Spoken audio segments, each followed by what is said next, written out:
Hello all, welcome to a positive episode. Yep, does happen.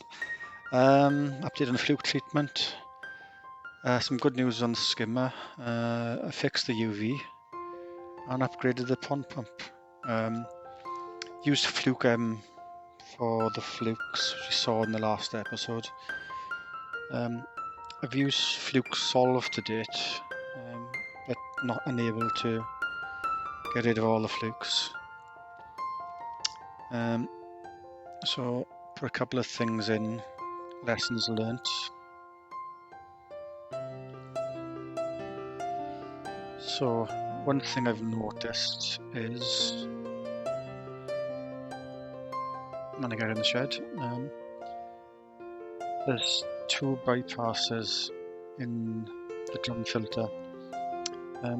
If the drum's a bit dirty, then it gets clogged up and the powder then gets stuck to the dirt in the drum, and then when the drum cycle kicks in, it cleans out the mess as well as the fluke treatment. So those are the two bypasses. Yeah, definitely a dead area in the corner there, so I've siphoned again. I'll have to get some air in there or something to sort that out.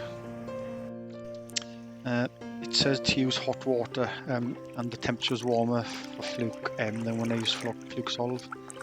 And I can see it definitely dissolved better, I think, because of the warmth of the water. My improvised stirrer there. Make sure I have a good stir. Let it cool down and then stir.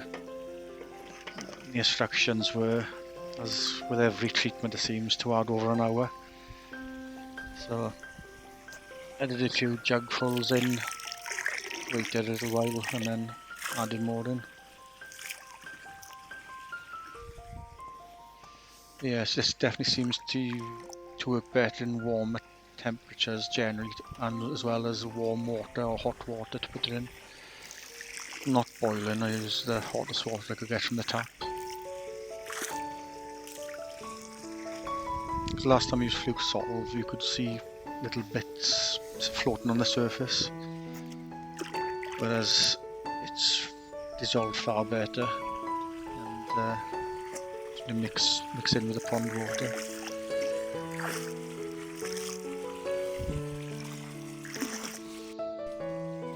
So you see that colour in the water, nicely dissolved.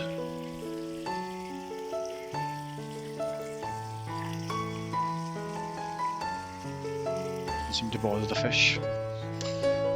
This is what I'm trying to show here, is the dandelion seeds. It's like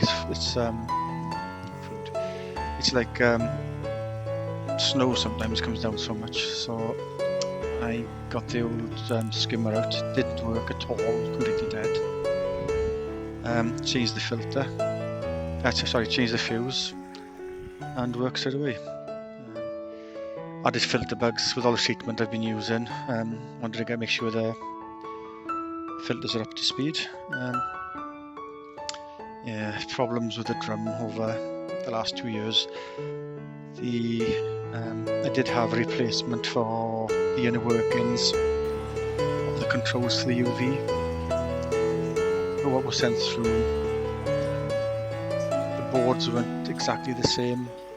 Different colour cables to what was supplied. At the time, if I plugged that unit straight into the mains, not go through the control unit for the pump itself, it worked. But the fuse, the bulb had blown.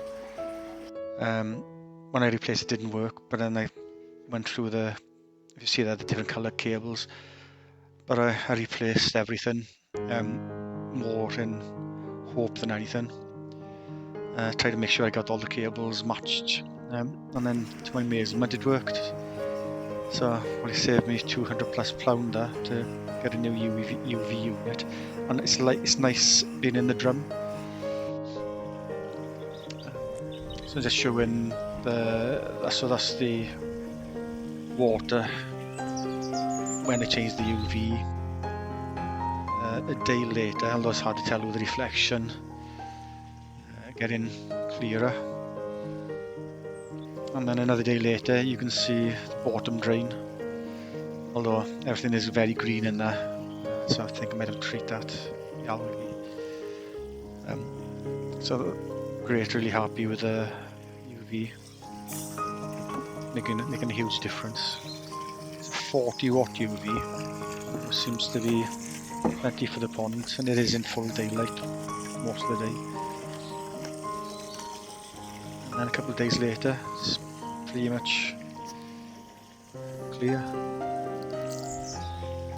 And we've had some really nice warm weather as well, so that was battling all the elements. Probably have been feeding the fish too much, and I think partially as a relief as the things are coming together. Just want them to get their strength up. Of course, with that, it's very important to keep on checking water parameters. And everything came back really good. Just traces of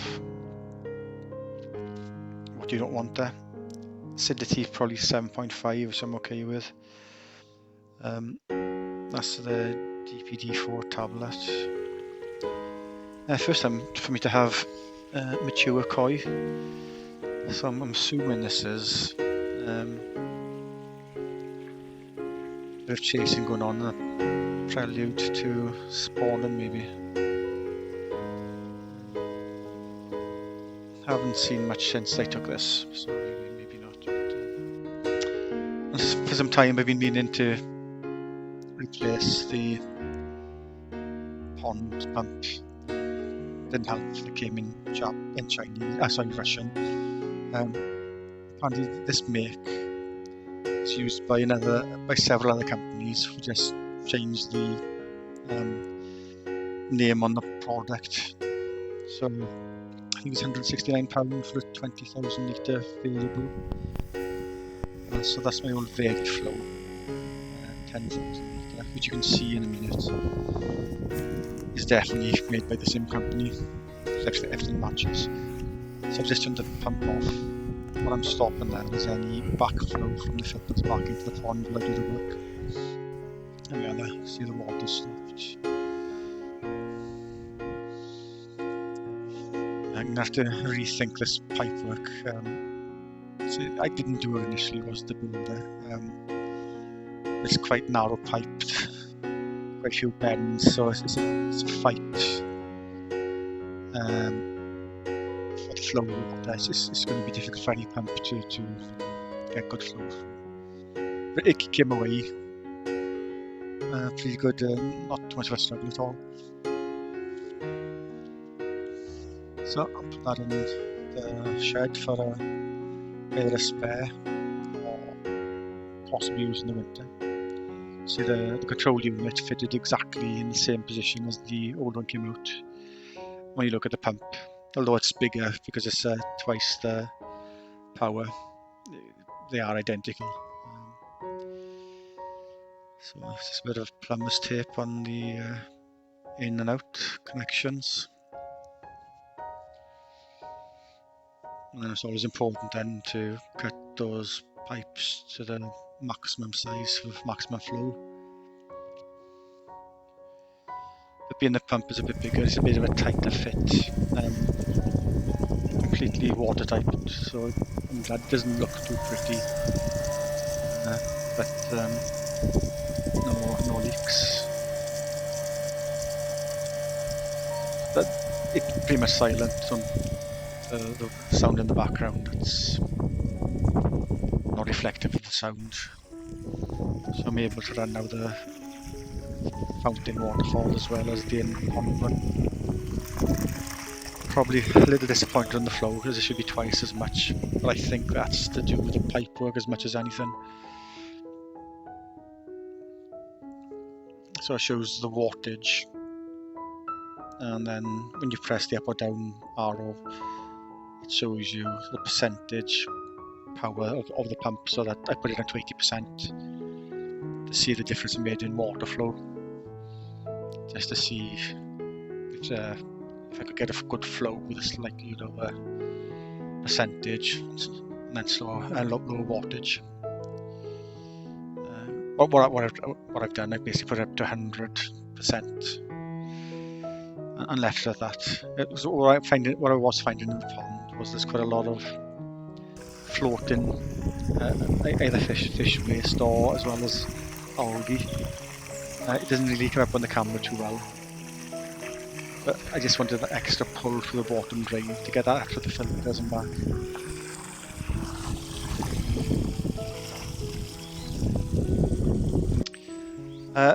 As always, if you've liked, please like and subscribe so you don't miss episodes. So you can see the Koi, he certainly hasn't forgotten where any uneaten food goes. Same Dan C had something in his video as well, very similar. Okay, stay safe everybody, and see you in the next episode. Bye.